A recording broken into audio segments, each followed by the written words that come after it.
I didn't go to school for art. I have nothing against art schools, but I did have a very clear idea myself of what I wanted to teach myself, of what it was that I wanted to paint.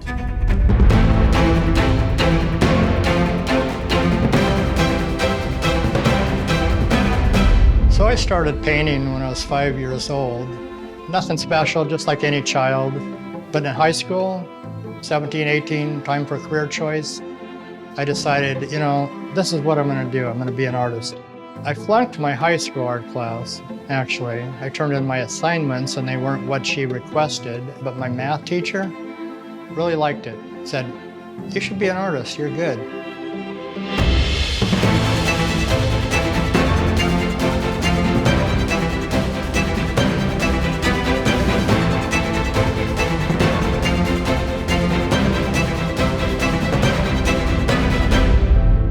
The very first art that I really liked was on album covers.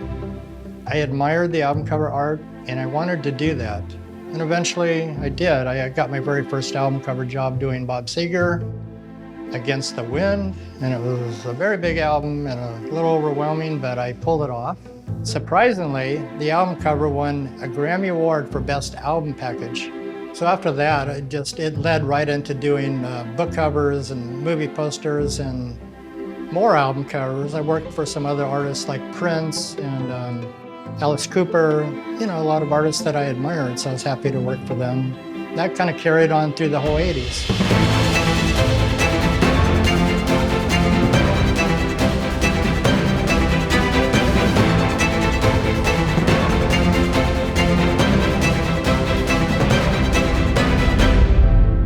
After painting 50 years, there's been a lot of evolvement from styles that I painted and as well the materials and the tools that I use.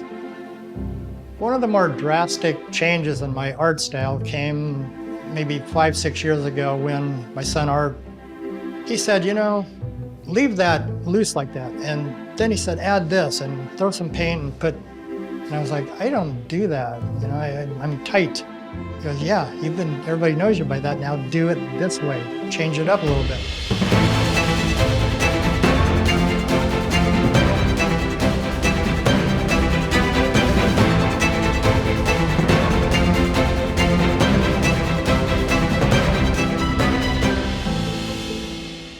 One thing that helps a lot with me to paint and to keep painting is not to be afraid to fail.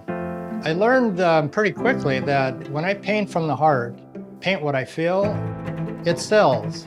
And when I would try to do what sells, it would fall flat. I think people realize what is really true art,